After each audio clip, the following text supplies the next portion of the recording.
Most conversations look normal on the surface, but there's a quiet detail almost no one notices until it's already pushing people away. You talk, the other person responds, everything seems fine, but then something shifts. Their eyes drift, their energy drops, and the connection feels like it's slipping through your fingers.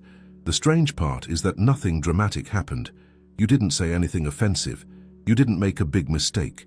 What happened were small invisible habits that slowly drain the life out of any interaction.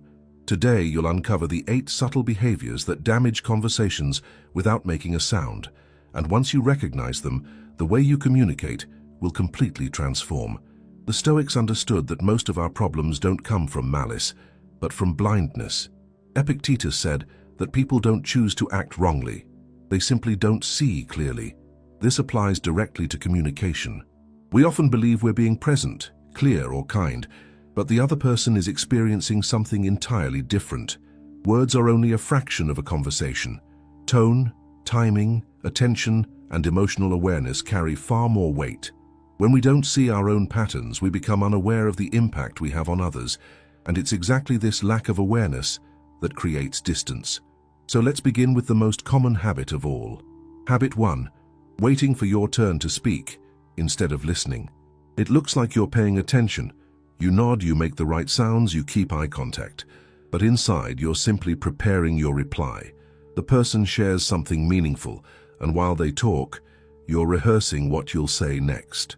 They feel this. They may not articulate it, but they sense the absence of presence. The solution is simple but powerful. Pause before speaking. When they finish, wait 2 seconds. It sends a message that you heard them, not just their words. Habit 2. Turning everything into comparison. Someone opens up about their achievement, or a difficult week, or a complicated situation.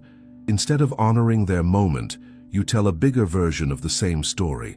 The intention may be connection, but the result is erasure. Their experience loses space. They stop sharing, not because they don't trust you, but because there's no room for them. Before you talk about your experience, stay with theirs. Ask a question. Let their moment breathe. Confidence is the ability to let someone else's story stand without needing to top it. Habit 3. Giving unsolicited advice. Most people don't share problems because they want solutions. They share because they want understanding. When you cut straight to advice, you interrupt emotional honesty and replace it with a checklist. That feels dismissive, even if you meant well. Ask one simple question before offering guidance. Do you want help, or do you just want someone to listen? This single sentence creates safety. And speaking of growth, if you want to build deeper emotional maturity and peaceful relationships, subscribe to Stoic Spring. Making this content a habit strengthens your inner life and elevates every conversation you have. Habit 4. Pulling every topic back to yourself.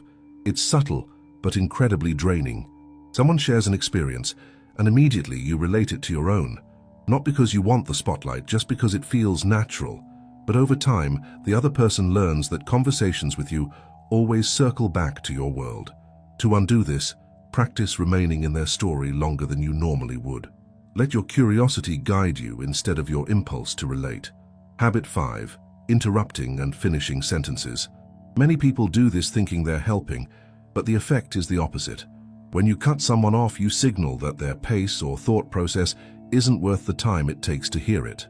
After this happens repeatedly, people stop expressing ideas fully. They keep things short, safe, shallow. Wait for the sentence to end. Silence invites truth. Impatience shuts it down. Habit 6. Staying on the surface. Asking how someone's weekend was or whether work is busy doesn't build connection. These questions are polite, but they reveal nothing. Depth only appears when curiosity appears. Instead of, how was it? Try, what stood out to you this week? Instead of, everything good? Try, what's been on your mind lately? These questions open doors to a person's inner world, the place where real connection lives. Most people don't hide their depth. They simply wait for permission to share it. Habit 7. Turning conversations into debate. Some people think challenging every opinion makes them sharp thinkers, but to everyone else, it feels like walking into an argument they never asked for. When every comment gets corrected, analyzed, or pushed back against, people start avoiding meaningful topics around you. not because they fear disagreement, but because the emotional cost isn't worth it. Ask yourself, does correcting this strengthen our connection or just my ego? If it's the latter, stay quiet. There's no prize for being right at the expense of being close. Habit 8. Sharing what was told to you in confidence. This is the habit that destroys trust the fastest. No matter how pure your intentions are, once you reveal something private, the relationship changes permanently. The person won't confront you, they'll simply stop trusting you. And once trust is gone, depth is gone. Adopt a simple rule. If you're not certain something can be shared, treat it as sacred. Protecting someone's vulnerability is one of the highest forms of character. These 8 habits don't mean you're a bad person. They mean you're human. Everyone has at least a few of these patterns, and most of them run on autopilot. The difference between people who build deep relationships and people who never move past surface-level connection is awareness. Choose one of these habits and observe it over the next week. Not all of them, just one. Notice when it appears. Pause. Redirect. Every adjustment, no matter how small, reshapes the quality of your communication. And if this message brought clarity, subscribe to Stoic Spring.